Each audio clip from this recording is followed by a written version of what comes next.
Alive. Book 1, Chapter 2. Minutes stretch into hours, into days, and then weeks. David acclimates to his new senses. He learns of the smelling and of the tasting, of the common pains mortals live with every day, and the strange new sensations that have been awakened in his body. He learns the pleasures of eating and drinking, and then the crude but relieving task of dispelling his wastes. Doctors come and go, studying him with detached fascination, poking and prodding, taking samples of his vital fluids, of his flesh and hair. They ponder aloud why a boy of his apparent age has not been inoculated against common illnesses, and then David undergoes a painful round of injections. Big boys don't cry, Dr. Chen scolds when tears accentuate his complaints. So David learns to tolerate the pain of their intrusions in silence. They speak in cryptic, coded language, but he understands some of their banter. Is it brain damage, they wonder? Could that be the reason why he does not seem to know simple human functions? What of his digestive tract, they ponder? His lungs, his veins, his liver? He is as untainted by normal toxins as a newborn. They ask him questions. How old are you? Where are you from? How long were you in that copter? He answers truthfully, which does nothing to alleviate their confusion. Historian cites more coded language, and communications are sent, but they do not tell him if his tales have been validated. More tests ensue, painful, invasive, humiliating. So David learns to take refuge in sleep. He finally understands the lure of that dissociated state and lingers there as often as they will allow. Soon, he hopes, he will be taken to see her, Mommy, where he wishes to stay for the rest of his time. Her face comes to him at night, but does not constantly glow in his mind as it once did, when his flesh was not flesh and his heart was only the hard-coded commands of the chip in his head. It might have been a month that he had been captive to these men of science. He was not sure. He could no longer access the clock in his head. What he saw there now was dark, cold memories, in which the recollection of her face was his only source of warmth. But somehow it is fading. Trapped amidst the background clutter of this shell of flesh, this soft machine, her image is fragmenting. His feelings are as strong as the day they drove him to fall into the ocean in hopes of escaping them. But oddly, he finds himself lost as he tries to recall the specific contours of her face. This thought was on his mind as Angelo came into his room. The mecha nurse had become the only friend that David had in this antiseptic environment. "Time to wake, David," Angelo said cheerfully. "They want to talk to you. Let's get you up and dressed." But David had not been sleeping. He threw off the covers and sat up on the edge of his bed. "When can I go home?" he said, as Angelo laid out a pair of pants and shoes. "Whenever they find out where that is, I guess," Angelo replied. "But I already told them," David yelled. Angelo shot him a reproachful glance, and the boy lowered his voice as he continued. "I live with Mommy and Martin and Henry and my friend Teddy in a big house near a pond in the woods.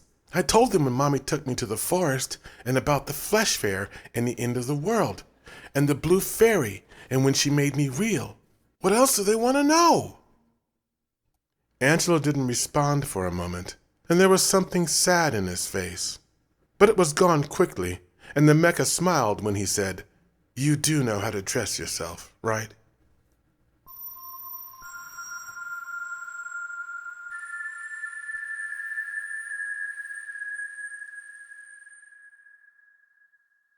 The man that was standing beside the large chair, gesturing for David to sit, had a stern, unreadable expression. So did the other men in the room.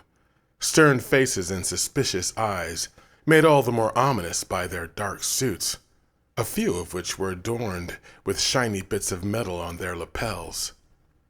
David knew these to be the symbols of high office and understood that this was an important event. Dr. Chen was there, too, reading something from the slate she always seemed to have with her, cradled to her chest like a sacred text. She glanced up when David entered the room and gave him what might have passed for a smile to those who didn't know her better. "Have a seat, David," the man behind the chair said. David glanced up at Angelo, who winked to suggest everything was okay. David walked to the chair and sat. There was a brief silence in which all eyes were on Angelo.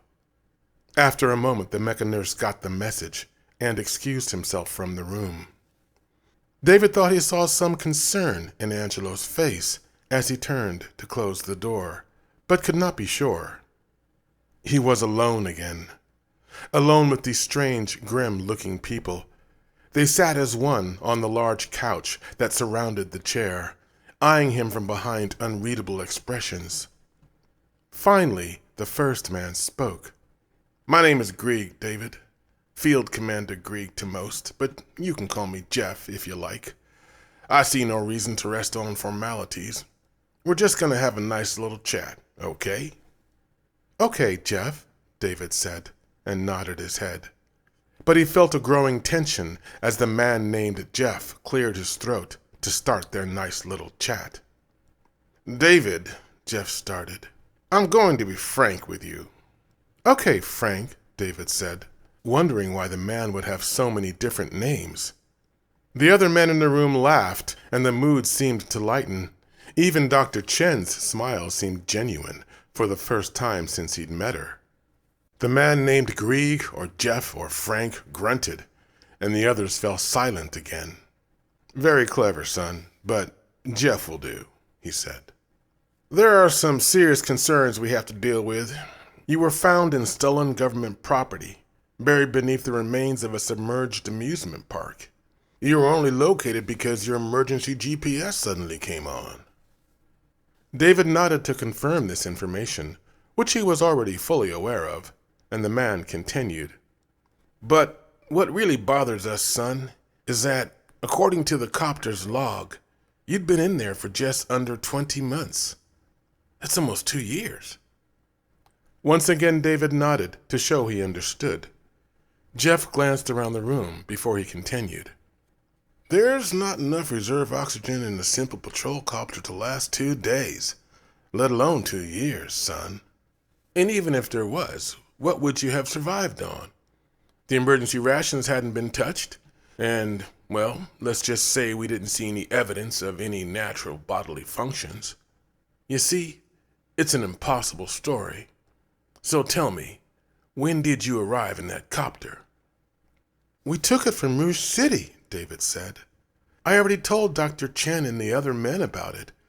Joe was with me, and then we went to the end of the world, and I saw Dr. Hobby, who tried to lie about the Blue Fairy, and then I jumped off the building, and I saw her, and then they caught Joe, and then I went with Teddy to see the Blue Fairy, and—" David stopped and cast a dark look on his inquisitor. "Where's Teddy?" he said, accusingly. The man glanced around the room with a shrug. Another man cleared his throat. "He probably means the toy that we found in the cab with him, sir. It's, The man cleared his throat again, but said no more. Jeff nodded and turned back to David. "We'll get a hold of your toy for you, son, and just finish your story." David did not understand what had passed between the men, but he hadn't liked it. He glared at them for a moment, and then reluctantly continued. "So, then something fell on us, and I asked the Blue Fairy to make me real, and she wouldn't at first. Then she did." Silence followed this testimony. Everyone's eyes were on him except Dr. Chen, who was typing something into the keys on her slate. Jeff took a deep breath. Okay. We verified the rogue that disappeared with the patrol copter, so we concede that part of the tale. But the rest is absurd, David. I think you know that. Now, I can be patient to an extent. After all, you're a boy, and I know boys tend to— A real boy, David interrupted quickly. The tension inside him grew, and he fidgeted in his seat. Okay, a real boy, Jeff agreed, with an impatient glance at the others. And I suppose your dad is Geppetto, right? Where might I find him? I already told you this, David blurted, irritated at having to answer the same questions again. The tension inside him was building towards critical mass. My mommy is named Monica, and I want to go home to her. Why do you keep asking the same things? Son, do you know how many Monicas there are out there? What's your last name? What's your address? Where did you go to school? How come neither your fingerprints nor DNA match anyone in our entire database? The man who preferred to be called Jeff leaned forward and clasped his hands together. No more games, son. Who really put you in that patrol copter, and why? He demanded. This was all too much. David jumped up from his chair, angrily, clenching his jaws against the insufferable pressure inside. I'm not your son. I've already answered your questions. There's no more to tell, and if you'll excuse me, I really have to pee now. The men were taken aback by the outburst. They grumbled coarse whispers to one another, but decided to detain him no longer.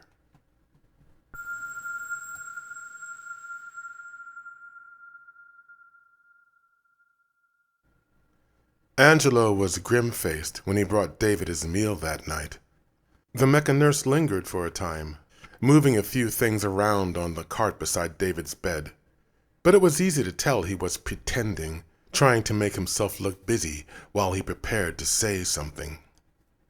You really believe your story, don't you? He said, finally. It's true, David insisted, but softly. Something about Angelo's tone said this conversation must be between them alone. It's crazy, David, Angelo said. It's like a fairy tale. He said this in a dismissive tone, but he was gazing on David with a strange sort of wonder. He turned away and seemed lost in thought for a time.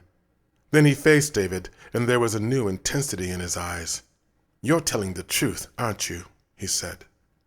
David nodded his head. Angelo's skeptical expression changed into excited curiosity.